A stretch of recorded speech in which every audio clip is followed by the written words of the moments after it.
Hello, everyone, and welcome back to another episode of the Cloud Show. I am so happy to talk to a good old friend of mine today. He is actually living in Australia, but he's from Denmark. So, there's that. I'm Swedish and he's Denmark. We're having this thing.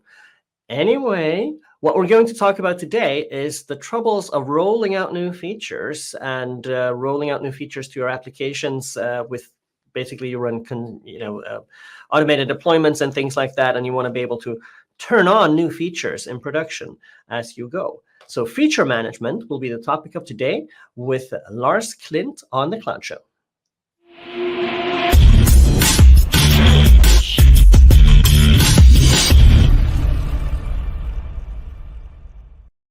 Hey, my buddy. Hello. I kind of gave it away already that you're Danish and I'm Swedish. It's an age-old joke. Like our countries keep making jokes about each other. As we should. I think it's part of Danish law that you have to make fun of Swedish people. I think it's important. Yeah. Yes, it's important. Yeah. I mean, it's better that way. I mean, we used to be at war, so it's much better to just make war with words is much better. It's a lot funnier. That's for sure. Yeah, it's more funny. But you live down under. I do. I live in the state of Victoria in Australia, and I have lived here for about 20 years. So I'm almost more Australian than Danish. Almost. Oh, that's crazy. All right, well, that's cool. So you're down under and I'm up here in Sweden. It's getting warm up here and it's getting not cold, but it's getting winter-ish. It's been odd. We normally is pretty cold here. We live up in what's called the Highlands, so we actually have ski areas about 90 minutes from us, so we can go skiing in winter. But we have had very mild weather. It's odd. Like the grass is growing very well. It's very strange. There's sun and stuff. Yeah, I saw something. Like you had something going with a lawnmower just now. I do. It's actually. We can talk about that, but then we might be here a while. No, I know. Let's not go there. You are correct. That's absolutely right. So tell us what you do. Tell us who you are, what you do.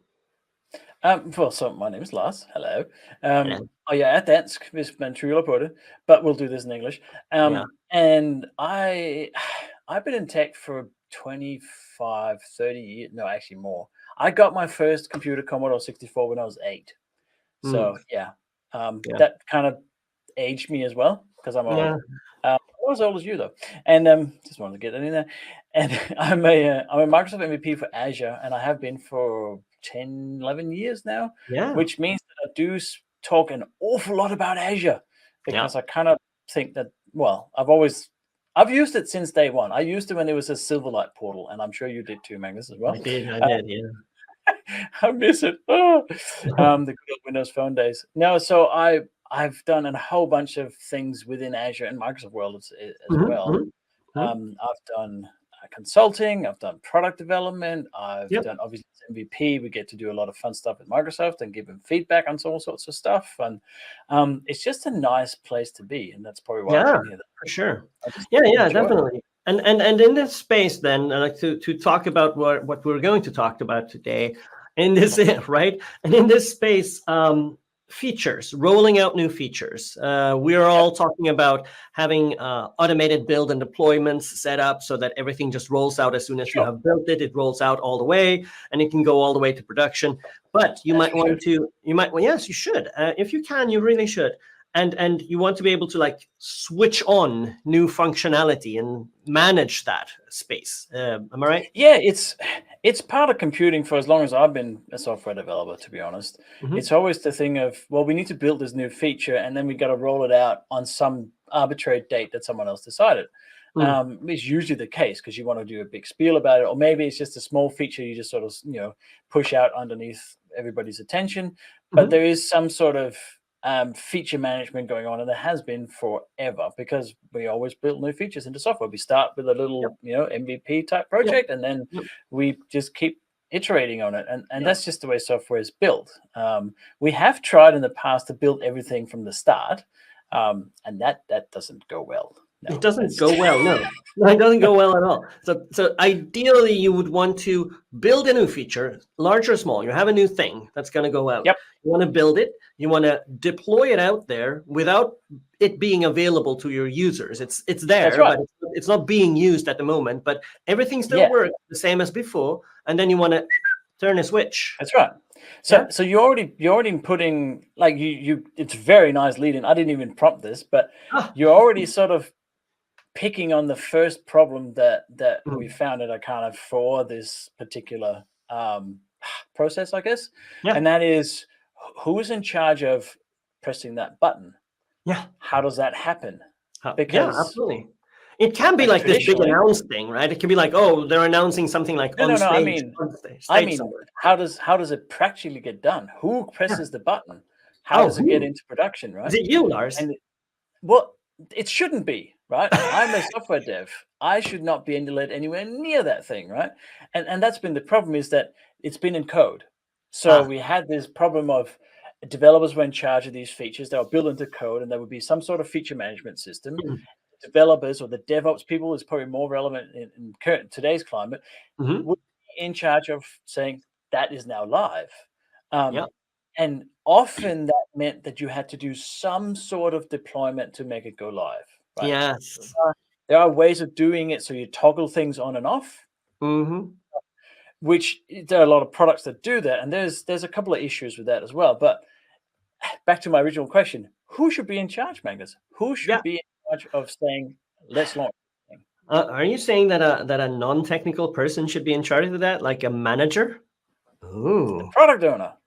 Product owner. Interesting. Right, okay, tell me. As technologists, we don't care. No, true. When it's launched. Like, I have a work item in a backlog somewhere that I have been working on with this feature thing. I have worked on it. I am done with that.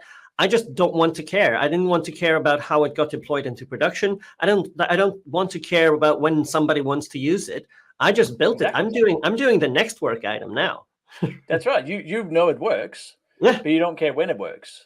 Right? It's that sort of separation, and I think that's really important. And the problems that you have when that separation is not present is that you start stepping on each other's toes. Right? And you start having these 2 a.m. deployments on a Friday because no one could figure out what was happening. And then so that's problem number one, to solve that. Problem number two, we found. I keep saying I didn't come up with all this. I'm just sort of riding the wave of brilliance here. Someone else's brilliance. Yeah, standing on the shoulder of giants, as we always do, right? We who? Yeah, all right. Yeah. No, it's like we've done all this work internally at Arkahna, right? That's why I'm so keen to talk about it. And so the next step is then, okay, well, as you might know this, how many environments do you have when you work on a project? I mean, so test and deployment and pre-production. There can be a few. Like I'd venture to say that any project of size probably has 3 to 4 thereabouts. Yeah, that's pretty common, right? Like a dev, a test, and a pre-prod and a prod, or you might have a showcase that clients can log into and look at. Demo environment, right? And the issue here, I don't know, you might have already guessed it, also you, dear listener or viewer, depending on how you're consuming this, is that how do you make sure that they're in sync? Oh, yeah. Right? Yeah, how do you make sure that this particular feature that you just built, this new amazing magic wand that you just came up with, how do you make sure that works that it works on all of the environments, but it's not yet released. It's in staging because we got to test it, but it's also on the showcase for the client, but it's not in production. And that separation starts to become really tricky. It does. We spoke to one of our clients, and they had 7,000 feature flags. Just get your head around that. 7,000. That's a lot of feature flags. That's a lot. It's a big company, big platform, but that's a lot of feature flags, right? And which are specifically feature flags on-off type Boolean almost, right?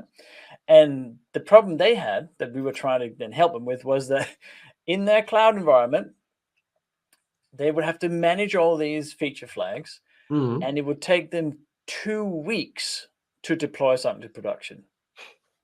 Yeah, that's just sad. That makes me sad.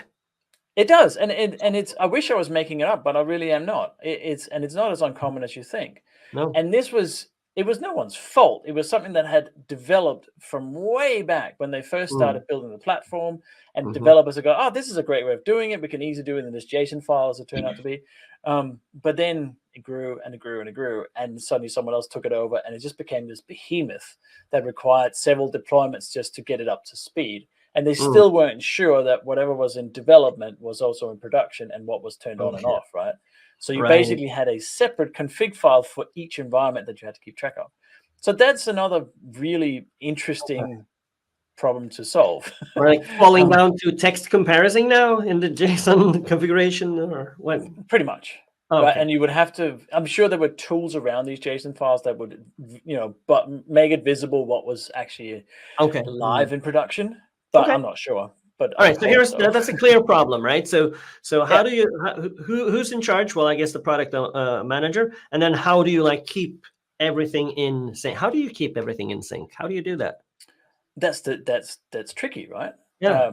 So the solution that we come up with, and here's the only plug I'll make, it's called feature board, is that there is we build a platform which allows you, first of all, the code is completely separate from what we call the portal, so that developers never ever see anything to do with management of features. They just implement them. Now they do have to talk to each other because you need to understand what the product owner wants. Of course. But once the feature's in there and you've agreed on how it should work and what the default value is, etc., then that's it. It goes out of the developer's hands. It's done. And what happens is that the platform or the framework is taking all of those. It's getting all of the code values, right? So here's the problem. Let me just try and rephrase this. Okay. The developer puts in feature A, B, C, D, right? Yep. Now, there needs to be a correspondent management part of that to say what is A, B, C, D. What are they doing? Are they on or off? Okay. So the problem that often happens is that you try and reference something that doesn't exist. Right. So there's always a default value. So we make sure that there's defaults for everything so that things don't blow up. That's number one. Second part of it is that you then take the portal and give that to the product manager or the product owner. And they can do everything they want. They can manage everything that has to do with these features. And it's done in quite an interesting way. And then once that happens, the developers are then off the hook, essentially. Yep. So I do like that separation, because you want to have developers being focused on adding more business value, developing new functions, developing new features, new things. Developer time should not be taken to deploying things in a certain configuration to a certain environment at a certain time, because that's a huge waste of developer time. Huge. It is, and we don't want to do it, right? I want to write code. Yes, I want to write code. I don't want to, especially manual deployment. Oh gosh, no. No. I don't think it's that bad. Let's not. I know there's manual deployments out there, but still, I think that's still the minority. No, please don't. Please don't.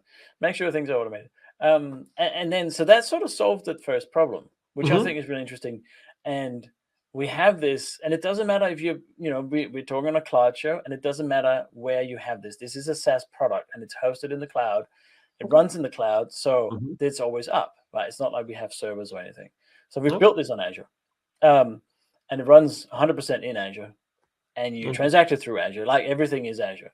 Okay. Cool. But that doesn't mean that your code needs to be on Azure. I see. Actually, you could choose another. You could have it on prem. You could choose, that other cloud. What is it called?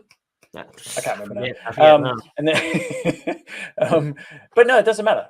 So you literally can just use the SDK wherever you want. But the management of the features that the product owners want is all on Azure, right? So we built that part of it. And it works really well. I'm not even saying that's because I work for Arkahna. It works. That's we all right. use it internally, right? We drink. Right. I mean, as a solution as such, it's interesting. It's interesting to understand that separation of these concerns is a value. And before you'd have something like that in your hand, what's your other alternative? Well, that's manual deployment hell, or rolling out something, triggering a pipeline somewhere and making sure that everything is in that package. And how do I keep track? Exactly, right? Right. And the flip side of that, usually, let's say something does go wrong.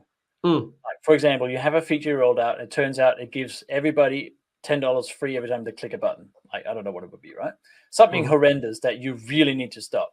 Normally, that would be a rollback of code, possibly. Yeah. It might be if you do have a feature like flag implementation, you can switch off the feature, but you still need to wait for it to propagate. That's interesting. Yeah, we've literally built it so that the product owner goes in and clicks the button, and within like milliseconds, it's off. So it's interesting how, I mean, to some extent, you can control these things using data, right? Like a database that has and you'll be like, oh, hey, I want to show this this offering that we have on the portal we have in our product, whatever it is. I'll stick a row in a database and it shows up on the screen. And if I want to remove it, I can remove it from the database. So technically, that can mitigate some of this stuff.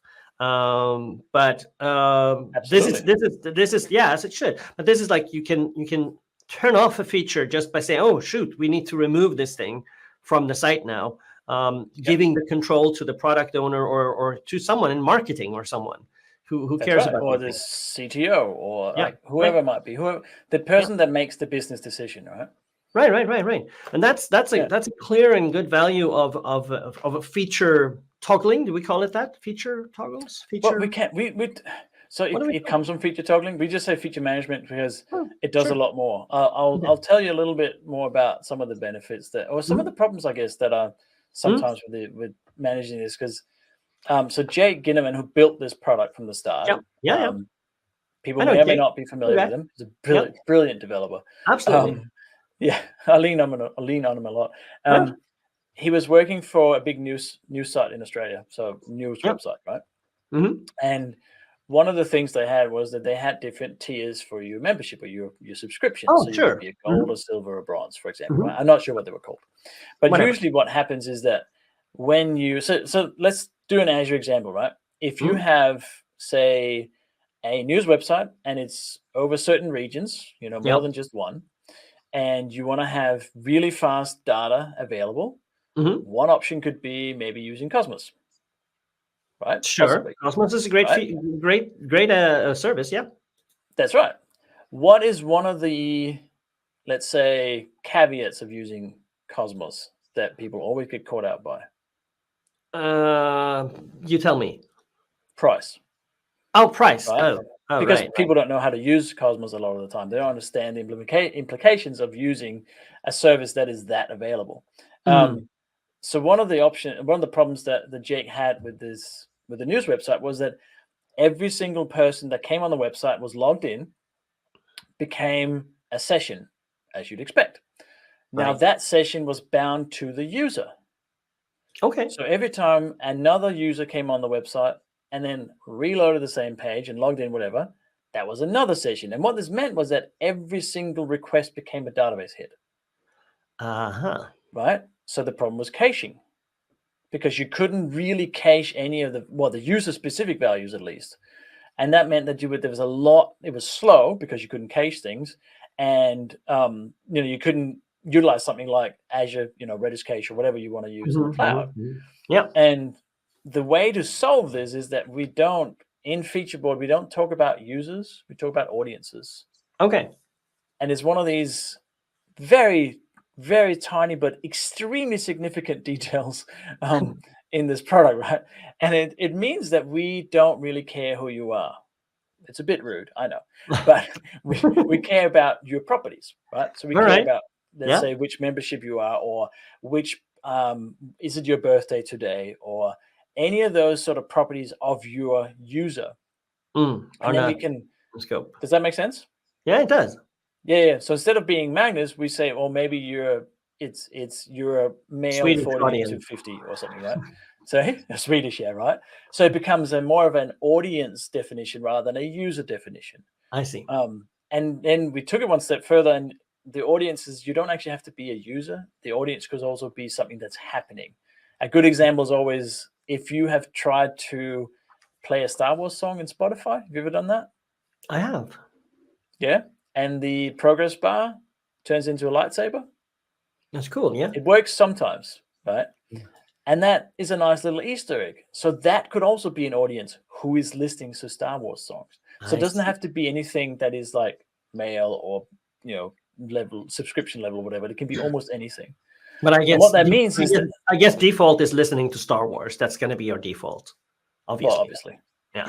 No. And then and then number 2, are you Swedish or not? Oh yeah, it's important. All right. But it's just a really, really different way of having these users come through, and that means that you can cache everything. Yeah. So suddenly your caching is much more effective. That makes sense. Although don't ask me to configure it because it's one of the 2 most difficult things in IT. All right. You know, with the other. All right, cool. So, but listen, anyway, I think we're going to have to round this off because this is such a fascinating. We can keep talking about this for ages, but we just don't want to be bothering our listeners with a detailed description of technology. I love that, but what I do like is the takeaway from me is that we want to separate developers from developing features and separate them from the the use of these features. When do they go live? When do you use separate code and product ownership, the 2 different things. That's bloody brilliant. I love it, Lars, and I want to thank you for being on the Cloud Show today to talk about feature management. Sure thing. All right, it was brilliant to have you. And audience, we'll see you guys next time on the Cloud Show. Thank you. Bye-bye. Thanks, Magnus. Bye.